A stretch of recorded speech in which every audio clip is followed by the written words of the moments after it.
ഇന്ന് നാം മനസ്സിലാക്കുന്നത് നോമ്പ് കാലത്ത്, പ്രത്യേകിച്ചും ചൂട് കാലത്ത് നോമ്പെടുക്കുമ്പോൾ എന്തൊക്കെ ശ്രദ്ധിക്കണം എന്നുള്ളതാണ്. പൊതുവെ നോമ്പെടുക്കുമ്പോൾ നമ്മൾ ശ്രദ്ധിക്കേണ്ട കാര്യങ്ങൾ നമുക്കറിയാം. ചൂട് കാലത്ത് ഇപ്രാവശ്യം നോമ്പ് ഒരു ഭാഗം നന്നായിട്ട് ചൂട് കാലത്തുള്ളത്, മാർച്ച് മാസത്തിലുള്ളത്. ചൂട് കൂടുമ്പോൾ നമുക്കറിയാം നമ്മുടെ ശരീരത്തിലെ ജലാംശം നഷ്ടപ്പെടാനുള്ള സാധ്യത കൂടും.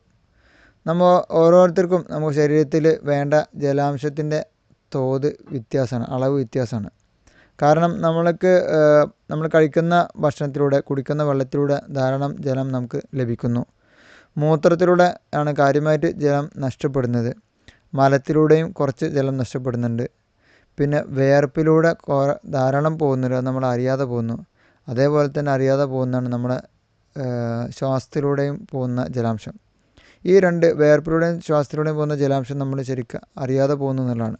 അത് നമ്മൾ ശ്രദ്ധിക്കാതെ പോകുന്നു. അത് ക്വാണ്ടിറ്റി പലർക്കും പല രീതിയിലാണ്. നന്നായിട്ട് വിയർക്കുന്ന ആൾക്ക് കൂടുതൽ ജലാംശം നഷ്ടപ്പെടുന്നു. തീരെ വിയർപ്പില്ലാത്ത ആളുകൾക്ക് വളരെ കുറഞ്ഞ രീതിയിൽ ആ വഴി നഷ്ടപ്പെടുന്നുള്ളൂ. അതുകൊണ്ട് ഓരോരുത്തർക്കും ഈ നഷ്ടപ്പെടുന്ന ജലം തിരിച്ചു വെക്കുക എന്നുള്ളത്, റീപ്ലേസ് ചെയ്യുക എന്നുള്ളത് നമ്മുടെ ശരീരത്തിൻ്റെ നിത്യപ്രവർത്തനങ്ങൾക്ക് അവിഭാജ്യ ഘടകമാണ്. പല അസുഖങ്ങളും തടയാനും നമുക്ക് അത് നിർബന്ധമാണ്. അതുകൊണ്ട് തന്നെ നോമ്പ് കാലത്തും ശരീരത്തിലേക്ക് വേണ്ട ജലാംശം തിരിച്ച് കിട്ടുക എന്നുള്ളത് നമ്മൾ ശ്രദ്ധിക്കേണ്ട കാര്യമാണ്. ചൂട് കാലത്താകുമ്പോൾ പ്രത്യേകിച്ചും ആ കാര്യത്തിൽ പ്രത്യേക ശ്രദ്ധ ഉണ്ടാവണം. അതുകൊണ്ട് തന്നെ നമ്മൾ ചെയ്യേണ്ടത്, ഒന്ന്, നോമ്പ് അത്താഴത്തിൻ്റെ സമയത്ത് നന്നായിട്ട് വെള്ളം കുടിക്കുക. ആ സമയത്ത് കഞ്ഞി കുടിക്കാൻ പറ്റുന്ന ആൾ, പ്രമേഹമില്ലാത്ത ആൾക്ക് കൂടുതൽ എന്ത് ചെയ്യുക, കഞ്ഞി ഭക്ഷണം ആക്കി നമുക്ക് ഉപയോഗപ്പെടുത്താൻ കഴിയും. അതിൻ്റെ പുറമെ ദാഹമില്ലെങ്കിൽ പോലും ധാരാളം വെള്ളം കുടിക്കുക. പിന്നെ ചൂട് കാലത്ത് നമ്മൾ പുറത്തിറങ്ങുന്ന സമയത്ത്, പ്രത്യേകിച്ച് വെയിൽ സമയത്ത് കഴിയുന്നതും പുറത്തിറങ്ങാതിരിക്കുക. എന്നാൽ നമുക്ക് ളുഹർ നമസ്കരിക്കാനും അസ്ർ നമസ്കരിക്കാനും ആ വെയിൽ ഉള്ള സമയത്ത് തന്നെ പോകേണ്ടി വരും. അതിന് നമുക്ക് എന്ത് ചെയ്യണം, ഒന്ന് കുട ചൂടി പോകാം. രണ്ടാമത് കോട്ടൺ തുണികൾ നന്നായിട്ട് ഉപയോഗിക്കാം. പോളിസ്റ്റർ ഡ്രസ്സ് പരമാവധി ഒഴിവാക്കാം.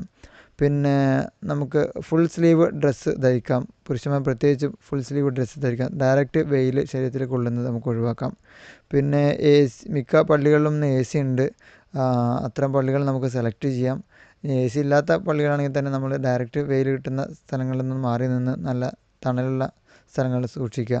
പിന്നെ ജോലിക്ക് പുറത്തിറങ്ങുന്ന ആളുകൾ ജോലി സമയം ഒന്ന് ക്രമീകരിക്കുക. സുബഹി നിസ്കാരം കഴിഞ്ഞ ഉടനെ നമുക്ക് ജോലിക്ക് തുടങ്ങാൻ പറ്റുന്ന ആളുകൾ ആ രീതിയിൽ ഏർലി മോർണിംഗ് തുടങ്ങിയിട്ട് ഉച്ചൻ്റെ തൊട്ടുമ്പായിട്ട് അവസാനിപ്പിക്കാം. പിന്നീട് ഉച്ചയ്ക്ക് ശേഷം വെയിലാറി ഒരു 3 മണിക്ക് ശേഷമുള്ള സമയത്ത് നമ്മളെ ജോലി ക്രമീകരിക്കാം. ആ രീതിയിൽ നമുക്ക് നല്ല വെയിലുള്ള സമയത്തുള്ള ജോലി ഒന്ന് ശ്രദ്ധിക്കാം. അതുപോലെ കഠിനാധ്വാനമുള്ള ജോലികൾ ചെയ്യുന്ന ആൾക്ക് ആ സമയത്ത് ജോലി അഡ്ജസ്റ്റ് ചെയ്തിട്ട് അധ്വാനം കുറഞ്ഞ ജോലികളൊക്കെ മാറാൻ കഴിയുമെന്നുണ്ടെങ്കിൽ ആ രീതിയിലേക്ക് ചെയ്യാം. ആ രീതിയിൽ നമുക്ക് ഉച്ച സമയത്തുള്ള ക്രമീകരണം അങ്ങനെ ചെയ്യാം. പിന്നെ ക്ഷീണം തോന്നിക്കഴിഞ്ഞാൽ റെസ്റ്റ് എടുക്കാം. റെസ്റ്റ് എടുത്തിട്ട് ക്ഷീണം മാറുന്നുണ്ടെങ്കിൽ വേഗം നോമ്പ് മുറിക്കാം. കാരണം നമുക്ക് ആരോഗ്യം പ്രധാനമായിട്ട് കണക്കാക്കണം എന്നുള്ളത് ഇസ്ലാമിൻ്റെ കൂടി ഒരു പാഠമാണ്. അത് ആ രീതിയിൽ നമുക്ക് ചെയ്യാം. നോമ്പ് തുറക്കുന്ന സമയത്ത് ധാരാളം വെള്ളം കുടിക്കാൻ ശ്രമിക്കണം. ഒന്നിച്ച് കുറേ കുടിക്കുന്നതിന് പകരം കുറച്ചായിട്ട് കുടിക്കാം. ആ സമയത്ത് ജ്യൂസ് കഴിയുന്നതും ഒഴിവാക്കിയിട്ട് പഴങ്ങൾ അങ്ങനെ തന്നെ കഴിക്കാൻ വേണ്ടി നമുക്ക് ശ്രമിക്കാം. ചായ, കാപ്പി, കോള പാനീയങ്ങൾ പാടെ നമുക്ക് ഉപേക്ഷിക്കാം. ഇനി അത്ര നിർബന്ധമുള്ള ആൾക്ക് അതിൻ്റെ ക്വാണ്ടിറ്റി പതിയെ കുറച്ച് നോമ്പ് കഴിയുമ്പോഴത്തേക്ക് അത്തരം പാനീയങ്ങൾ ഒഴിവാക്കുന്ന ഒരു ശീലം നമുക്കുണ്ടാക്കാം. പിന്നെ നോമ്പ് തുറന്ന് മഗ്‌രിബിക്ക് ശേഷം ഭക്ഷണം കഴിക്കുമ്പോൾ അപ്പോൾ ഭക്ഷണത്തിൻ്റെ അളവ് കുറക്കാം, വെള്ളത്തിൻ്റെ അളവ് കൂട്ടാം. തറാവീന് ശേഷം നമ്മൾ ഭക്ഷണം കഴിക്കുമ്പോൾ അപ്പോഴും കൂടുതൽ വെള്ളം നമുക്ക് കുടിക്കാൻ വേണ്ടി ശ്രമിക്കുക. ദാഹം ഇല്ലെങ്കിൽ പോലും രാത്രി മൂത്രമൊഴിക്കാൻ നീക്കും എന്നെല്ലാം കാര്യം വിചാരിച്ച് മടി വിചാരിക്കരുത്.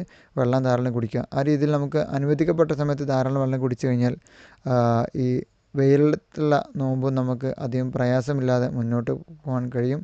നാഥൻ അനുഗ്രഹിക്കുമാറാവട്ടെ. അസ്സലാമു അലൈക്കും വറഹ്മത്തുള്ളാഹി.